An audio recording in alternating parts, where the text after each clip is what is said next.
Bonjour, fidèles téléspectateurs d'Afrique Média, Sciences et Éducation. C'est un plaisir de vous retrouver une fois de plus aujourd'hui dans le cadre de ce programme consacré à la santé ou encore aux bienfaits de la médecine traditionnelle africaine.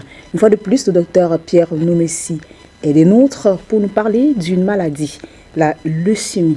Avec lui, nous allons essayer de comprendre les causes déjà de cette maladie, mais également les moyens de traitement. Bonjour à vous, Pierre Nomessi. Bonjour à vous aussi. Bonjour aux techniciens et bonjour aux téléspectateurs. Merci. C'est un plaisir de vous avoir une fois de plus sur ce plateau pour aborder cette thématique, à savoir la leucémie. Et déjà, est-ce qu'on peut parler de cette maladie comme d'une maladie rare?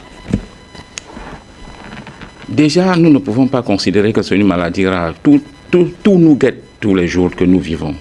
Parce que régulièrement, on a des maladies naturelles qui peuvent nous arriver, sans oublier qu'il y a aussi des personnes de mauvaise foi qui, à travers le sommeil, parfois dérangent dans les couches de nuit, dans les alimentations nocturnes. Et tout ça, ça veut dire on reste aux aguets. La leucémie, c'est une maladie qui prend tout le monde, même les enfants. Donc, il faut simplement comprendre que, comme j'ai l'habitude de dire, prévenir vaut mieux que guérir. Je pense qu'en développant, on en parlera sur l'ensemble de tout ce qui est nécessaire. Effectivement, et avant de développer, comme vous avez dit, on rappelle que la leucémie est souvent présentée de manière générale comme un cancer des cellules du sang. Pour en savoir plus, nous allons vous proposer ce petit élément de la réalisation qui nous en dit plus sur cette maladie. Une leucémie, c'est un cancer du sang. Les cellules du sang sont nombreuses et elles sont issues de précurseurs qui se situent dans la moelle osseuse. Et parfois, il y a des accidents au niveau de l'ADN qui créent une prolifération incontrôlée de ces cellules qui n'est plus accompagnée d'une mort cellulaire. Dans ce cas-là, ces cellules précurseurs ne peuvent plus donner naissance aux cellules véritablement actives dans le sang, et en plus elles vont envahir tous les organes. Donc les anomalies génétiques, elles sont en train d'être caractérisées de plus en plus finement. Maintenant, ce que l'on essaye de savoir, ce sont les différentes étapes. La plupart du temps, c'est une somme d'anomalies qui arrivent jusqu'à l'aboutissement d'une cellule cancéreuse. Donc l'idée maintenant, c'est de mettre en évidence les étapes maîtresses principale qui contrôle l'établissement de ce processus de transformation tumorale. La leucémie sur laquelle je travaille, elle est relativement simple, entre guillemets, puisqu'il y a un événement génétique majeur qui donne naissance à un défaut majeur. Et c'est précisément ce défaut qu'on va aller corriger dans la cellule avec l'action d'une thérapie ciblée. Alors, vous avez suivi avec nous, docteur Pierre Nomessi, cette vidéo. Alors, quand on parle de leucémie, il y a toujours le mot génétique qui revient. On peut dire que c'est une maladie qu'on peut hériter d'un parent. Déjà, j'ai l'habitude de le dire, le mot génétique en médecine, je pense que c'est un échappatoire, une raison pour quitter et abandonner.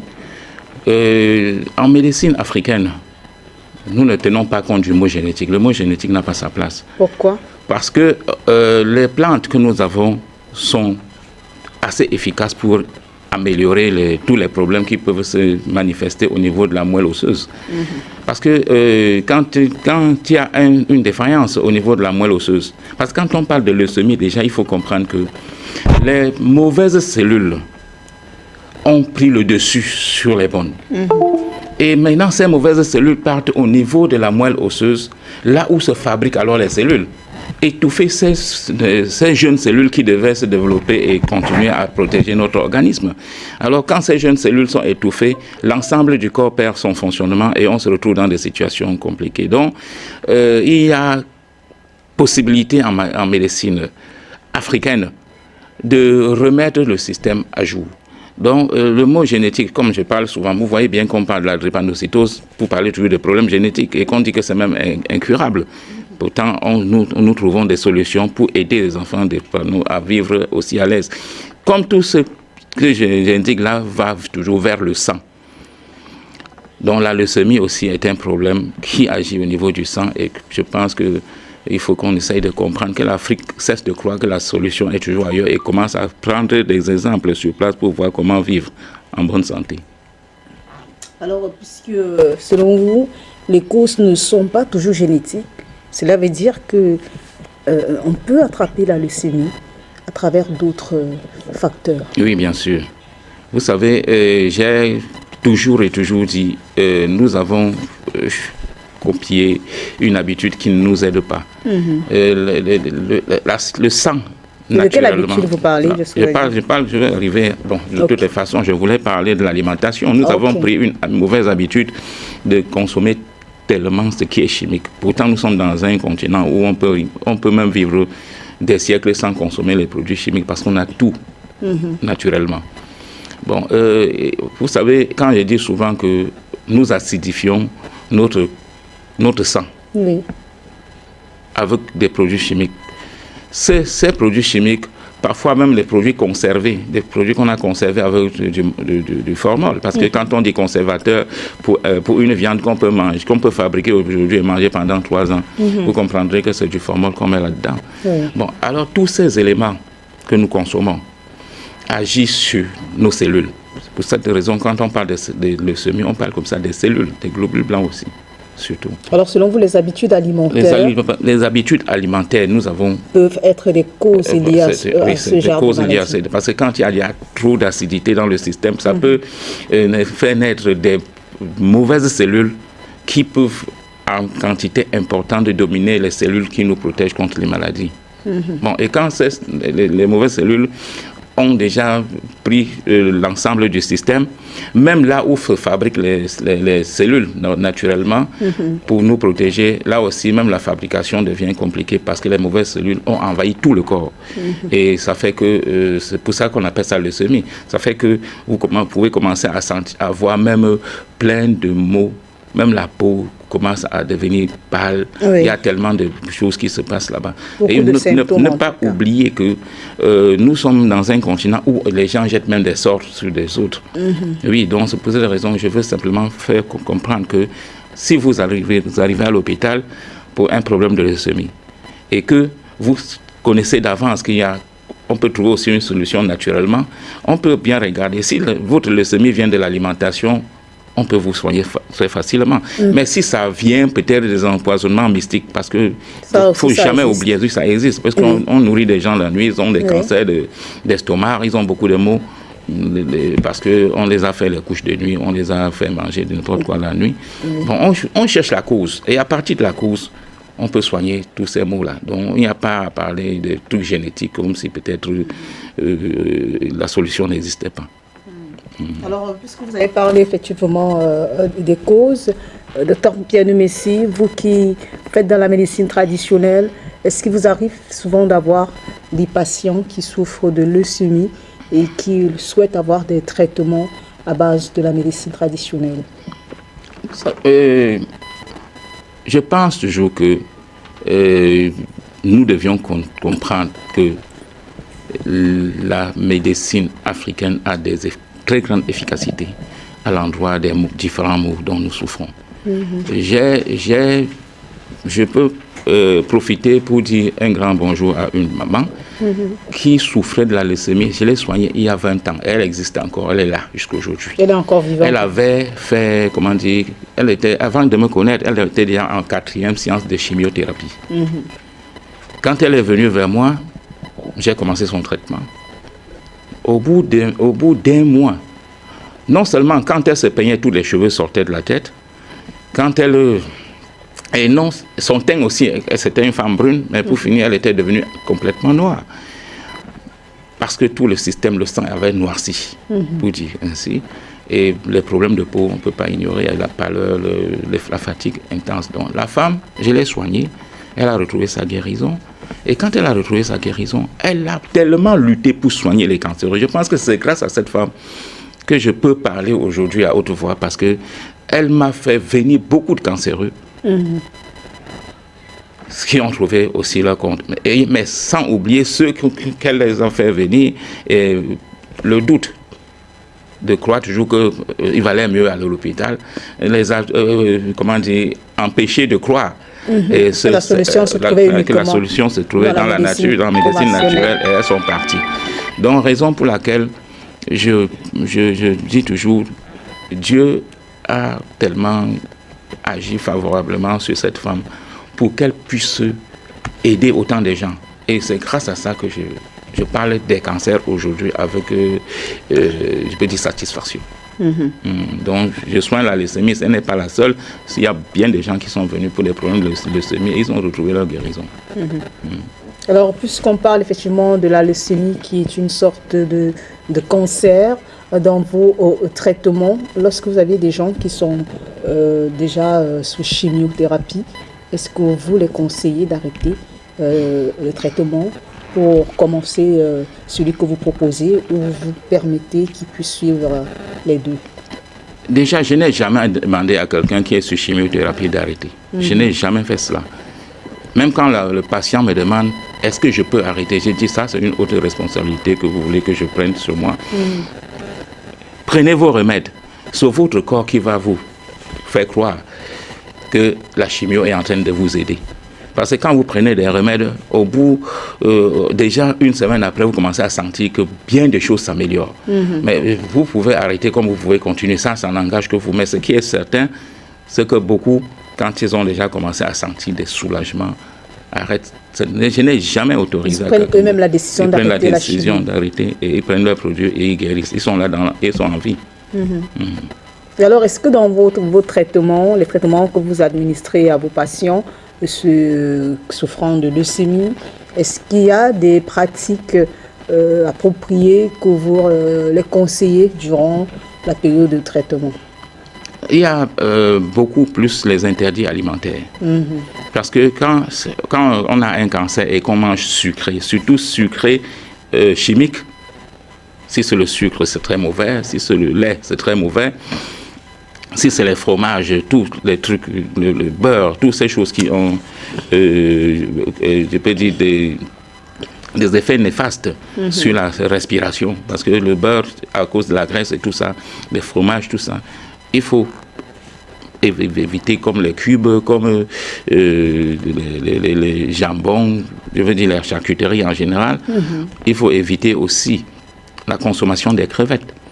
Parce que je ne cesserai de le répéter, tant qu'on consomme ces aliments acidifiés, on ne peut pas avoir une bonne santé. Ça veut dire que c'est nous-mêmes qui attirons à travers l'alimentation des éléments qui vont combattre nos cellules, nos globules blancs. Et comme c'est par exemple des choses des formoles qui sont dans certains aliments conservés, bon, le formol c'est pour neutraliser ou bien pour conserver les cadavres. Alors, si vous prenez ça étant vivant, sachez que ça agit sur nos cellules et ça les affaiblit. Naturellement, Dieu a mis ces cellules pour que ça nous protège contre des maladies opportunistes. Mais si les cellules sont faibles, qu'est-ce que vous devenez? Vous devenez quelqu'un prédisposé à souffrir de n'importe quelle maladie parce qu'il n'y a pas de force de défense dans votre corps. Alors, quand lorsque vous parlez effectivement des habitudes alimentaires que vous conseillez à vos patients, pourquoi éviter les crevettes? Les crevettes dans l'eau ne chassent pas quelque chose de vivant pour manger. Les crevettes ne sont pas différents des charognards et des vautours. Donc les vautours mangent des cadavres, les crevettes en font aussi parce que son rôle c'est de nettoyer de l'eau. Et alors, comme son rôle c'est de nettoyer de l'eau, les crevettes mangent ainsi beaucoup d'acidité et de toxines.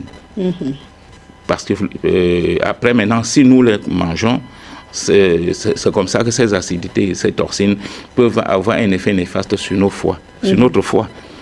Et quand on commence déjà à sentir des problèmes au niveau du foie, vous voyez que nous pouvons progressivement développer l'hépatite. Après quelques temps, on peut développer des cancers de foie, même des intestins. Alors, puisqu'on est toujours sur le plan curatif, alors il vous est souvent arrivé d'avoir des patients qui se plaignent effectivement du traitement de la leucémie, soit c'est pas des aspects douloureux ou insupportables? Vous savez, déjà la leucémie, c'est une maladie qui met vraiment mal à l'aise. Vous vous interrogez même si c'est votre corps, parce que les malaises que vous sentez à l'intérieur, c'est comme si les fourmis ont envahi tout le corps. Vous ne vous retrouvez pas exactement parce que le corps va mal. Oui. Bon, et loin de ça, vous pouvez bien que déjà comprendre que quand vous avez la leucémie, la fatigue doit être intense. La qualité du sang n'est pas bonne. Il n'y a pas d'oxygène. Tout est, comment dire, de mauvaise qualité. Et sans oublier que quand ça va déjà à un niveau avancé, on peut avoir des problèmes d'hémorragie, on peut avoir des problèmes de peau, on peut avoir la leucémie. Quand je disais tantôt, si vous voulez vous gratter seulement la tête, c'est les cheveux que vous voyez tous. Voilà, c'est manifestement désagréable. Donc, quand quelqu'un arrive, la première des choses, qu'est-ce qu'il faut faire? Il faut lui trouver des produits pour purifier le sang, des produits pour agir au niveau de la moelle osseuse et même au niveau de la moelle épinière, parce que les produits qu'on donne, ça agit là où se fabriquent les cellules, surtout au niveau de la moelle osseuse. En médecine naturelle, on peut bien ajouter certains produits pour permettre que là où se fabriquent les cellules puissent au moins progressivement se débarrasser des mauvaises cellules et que les bonnes cellules commencent à prendre le dessus. Donc, et après, là, maintenant, vous allez vous ressentir de mieux en mieux, au point que, comme vous demandez par rapport à la chimio, quand vous vous sentez déjà mieux, vous êtes tranquille. On sait que pour la chimio, il y a des malades qui trouvent parfois le traitement assez douloureux, assez pénible à supporter. Est-ce que dans le cas de la médecine traditionnelle aussi, il y a des gens qui, à un moment, se plaignent des méthodes que vous employez? Et si oui, quelles sont les solutions que vous leur proposez? La même femme dont je parlais d'elle tout à l'heure m'a dit un jour, quand elle avait abandonné de faire la chimio, 3 mois après, c'est moi qui l'ai exigé que mais va au moins à l'hôpital, on essaye de voir. Tu as abandonné la chimio, ça fait 3 mois, va vérifier. Elle est allée à l'hôpital et le médecin lui a dit ça fait déjà longtemps que vous ne venez plus et vous avez abandonné la chimio. Elle lui répond j'ai trouvé un naturopathe qui est en train de me soigner et je vais beaucoup mieux.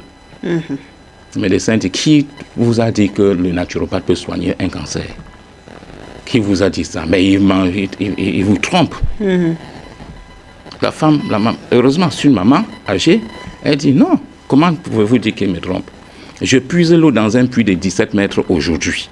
Avant, au moment de la chimio, j'étais simplement très fatigué, je ne pouvais pas, et même essoufflé, je ne m'en sortais pas.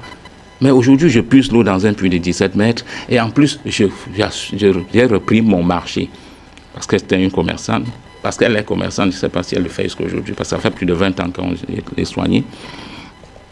J'ai repris mon marché et je rentre, je bois mes remèdes, je dors. Comment vous pouvez dire, il vaut mieux alors, si vous dites que le traitement n'existe pas, il vaut mieux que je meure avec tout mon corps que de mourir maigre comme un squelette. Parce que déjà, je sens un soulagement. Et à partir de là, j'ai compris que il fallait que je voie en profondeur. La femme lui a proposé 4 examens qu'elle devait aller faire pour revenir présenter le résultat. Elle est venue me présenter cet examen. J'ai dit non, supporte encore de te soigner pendant 2 mois avant d'aller faire tes examens. Effectivement, quand elle allait faire les examens, elle est retournée à l'hôpital, a donné les examens à cette dame qui a été très très surprise que au niveau des moelles, partout où elle espérait qu'on pouvait encore trouver des mauvaises cellules, il n'y avait plus rien du tout. La maman avait retrouvé sa guérison. Et elle vit jusqu'aujourd'hui. Donc, je n'ai pas d'autres pratiques spéciales pour soigner. Je donne des remèdes et s'il faut magnétiser, je magnétise et les choses vont bien. Il n'y a pas de récidive. On ne peut pas dire que quelqu'un va venir me dire que ton remède m'a fait ceci, ton remède m'a fait cela. Ça marche de toutes les façons. En tout cas, vous avez beaucoup de témoignages des personnes qui sont venues vers vous et qui sont reparties soulagées. Oui, bien sûr, puisque vous savez, quand je parle de mes brevets d'invention, vous constaterez que l'un des brevets que j'ai eu, c'est pour les métastases. Quand je parle de métastases, je parle comme ça de toutes les mauvaises cellules qui agissent sur tous les cancers. Donc, je ne peux pas dire qu'on peut soigner à 100%. Oui. Mais je peux quand même imaginer que s'il y a 100 cas de leucémie, puisque la fin finit toujours c'est Dieu qui finit toute chose, qui a le dernier mot. Je peux quand même dire avec vraiment fierté que s'il y a 100 cas de leucémie, je suis capable de soigner même 85 ou même 90. Voilà. En tout cas, c'est bon à savoir, surtout pour nos fidèles téléspectateurs, pour tous ceux-là qui nous suivent. Alors, on va vous retrouver après, Dr Pierre Nomessi, le temps de proposer à nos téléspectateurs cette autre vidéo qui en dit plus sur la leucémie, ses causes, mais également les différents moyens de traitement. La leucémie est un cancer du sang qui touche les cellules souches. Les cellules souches sont capables de se transformer notamment en globules blancs qui luttent contre les bactéries et les infections. Le cancer va altérer et dérégler le fonctionnement de ces cellules. On distingue deux types. La leucémie aiguë qui se développe très rapidement, les globules blancs sont produits en excès et ne parviennent pas à maturité, ces cellules vont dans le sang et engendrent la leucémie. Et la leucémie chronique qui se développe lentement en plusieurs mois, voire années. Les globules blancs n'assurent pas leur rôle immunitaire et entraînent un dysfonctionnement des cellules normales et de certains organes. Les symptômes sont, pour une leucémie aiguë, une baisse significative et brutale de l'état de santé avec par exemple l'apparition d'infections comme une angine ou une infection pulmonaire, une anémie, une diminution du taux d'hémoglobine dans le sang qui se traduit par un affaiblissement, des saignements du nez ou aux gencives. Pour une leucémie chronique, les symptômes sont le plus souvent inexistants. Certains patients peuvent toutefois ressentir une grande fatigue.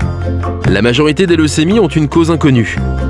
Toutefois, les principaux facteurs de risque sont l'âge, les enfants et les personnes âgées sont plus exposés, les antécédents familiaux, une anomalie génétique, le benzène présent dans la fumée de cigarette, l'exposition à la radioactivité et à des produits cancérigènes comme des pesticides ou des solvants, ou encore d'autres maladies affectant la moelle osseuse qui est à l'origine de la production des cellules souches. Le traitement varie selon le type de leucémie. Une leucémie aiguë se traite par chimiothérapie intensive. Une leucémie chronique peut être traitée par la prise de médicaments spécifiques. Pour d'autres cas plus sévères, un traitement est mis en place. Certaines leucémies chroniques nécessitent un don de moelle osseuse. Bien que les causes de la leucémie soient méconnues, un dépistage précoce et un traitement adapté permettront de lutter contre cette maladie. Pour en savoir plus sur la leucémie... Alors ça, c'est une vision assez globale, Dr Pierre Nomessi, de la leucémie, une vision de la médecine conventionnelle. Alors, ce qui a été dit, vous êtes d'accord avec tous les aspects qui ont été évoqués? Non, j'ai compris. Vous savez que nous faisons ces deux médecines différentes. Quand on dit qu'il faut faire un don de la moelle osseuse, je suis d'accord qu'on fasse même un don de la moelle osseuse. Mais est-ce que le système alors sanguin est amélioré? Est-ce qu'en faisant ce don de la moelle osseuse, ça va directement combattre les mauvaises cellules et les mettre hors d'état de nuit? C'est ça qui fait problème. Moi, je pense toujours que chaque personne devait comprendre que quand on parle de leucémie, on parle comme ça de la destruction des globules rouges. Parfois, au niveau de la moelle, les globules ont ces problèmes. Comme vous entendrez, il a parlé même des problèmes d'anémie et tout ça. Parce que si on comprend que quelqu'un a un souci de leucémie et qu'il a déjà tous ces malaises, je pense que la meilleure solution, c'est de retourner vers la nature. Il n'y a que la nature pour remettre de l'ordre dans un corps qui a cette situation. Donc, quand on parle des anomalies génétiques, c'est un peu, comme j'ai dit, c'est une façon de fuir. De fuir la recherche. De fuir, oui. Parce que, je dis toujours, il faut bien travailler. Et c'est pour cette raison même que j'encourage notre gouvernement de ne pas nous faire arrêter des recherches. Parce qu'il y a d'autres qui disent que non, on ne doit pas soigner plus de 5 maladies. On doit pas. Il faut éviter ça en Afrique. L'Afrique n'a pas besoin de ces choses-là. Nous devions travailler pour que nous puissions industrialiser tous les remèdes que nous avons sur place pour protéger nos populations et leur donner une santé parfaite. Alors, lorsqu'on parlait effectivement des causes, il y a l'exposition à certains produits. Bon, quand on parle de radioactivité, vous savez, dans les zones industrielles, on peut vivre et développer beaucoup de maladies. Parce que les effets radioactifs, comme tu l'as, sont les conséquences des effets des machines qu'on utilise dans ces zones.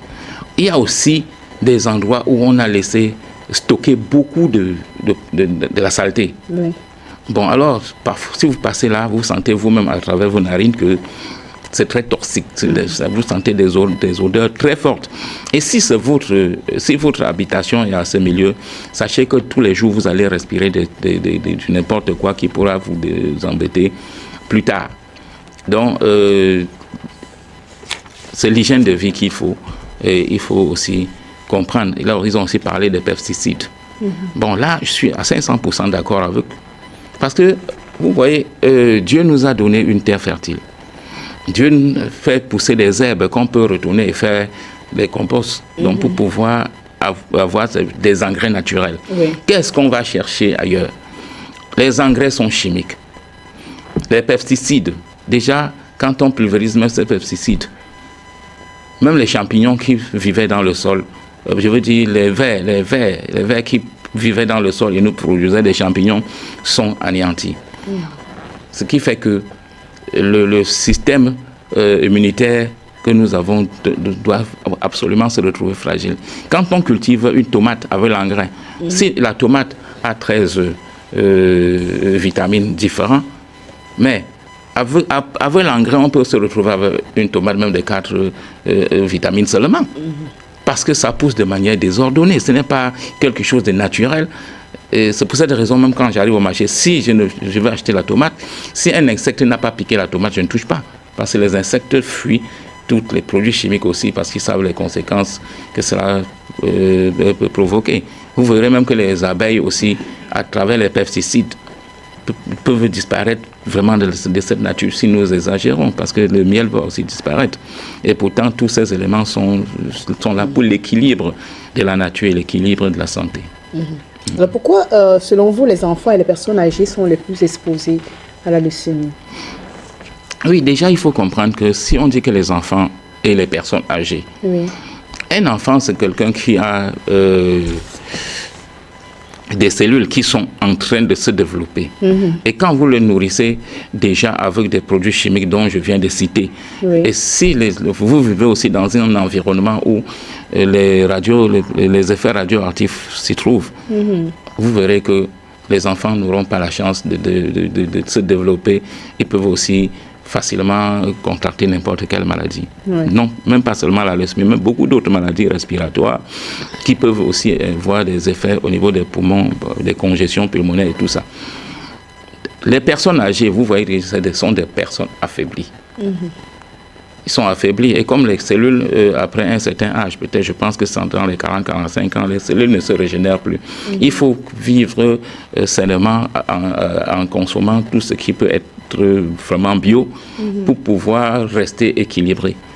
L'enfant, encore, même si l'enfant quitte dans son environnement toxique et qu'il vit dans un autre environnement, on peut le soigner de manière qu'il sorte avec une très très bonne santé. Mais seulement, ce que nous faisons là, c'est juste pour attirer l'attention de tous, qu'on prenne conscience que quand il y a une situation, il faut que les patients respectent les conseils qu'on peut leur donner. Vous pouvez facilement déménager d'un quartier si vous sentez que vous avez beaucoup de malaise.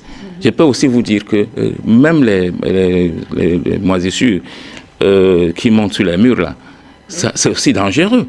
Moi, je me rappelle une année, puisque avant d'être ce que je suis, j'étais technicien en bâtiment. Je me rappelle une année, je faisais des travaux à Aqua. J'ai gratté un mur que la moisissure avait s'était beaucoup développé dessus. Alors j'ai respiré des bactéries qui sortaient de ce mur. J'ai eu un souci pour la première fois de ma vie. Ce souci, j'ai senti directement mon nez gratter d'une manière, il n'y avait même pas moyen d'enfoncer les doigts pour pouvoir combattre ces démangeaisons nasales. Alors, quelques temps après, j'ai vu que le sang apparaissait. Heureusement, comme je suis dans la médecine, j'ai pris des produits pour me libérer rapidement. Donc, nous vivons, c'est juste pour attirer l'attention des gens, quand ils vivent dans des moisissures, il faut faire très très attention à ce qu'on respire. Et comme les enfants aiment bien, quand c'est gonflé là, les enfants aiment bien écarter pour jouer. Mais malheureusement, l'environnement sain, les conséquences peuvent être mauvaises.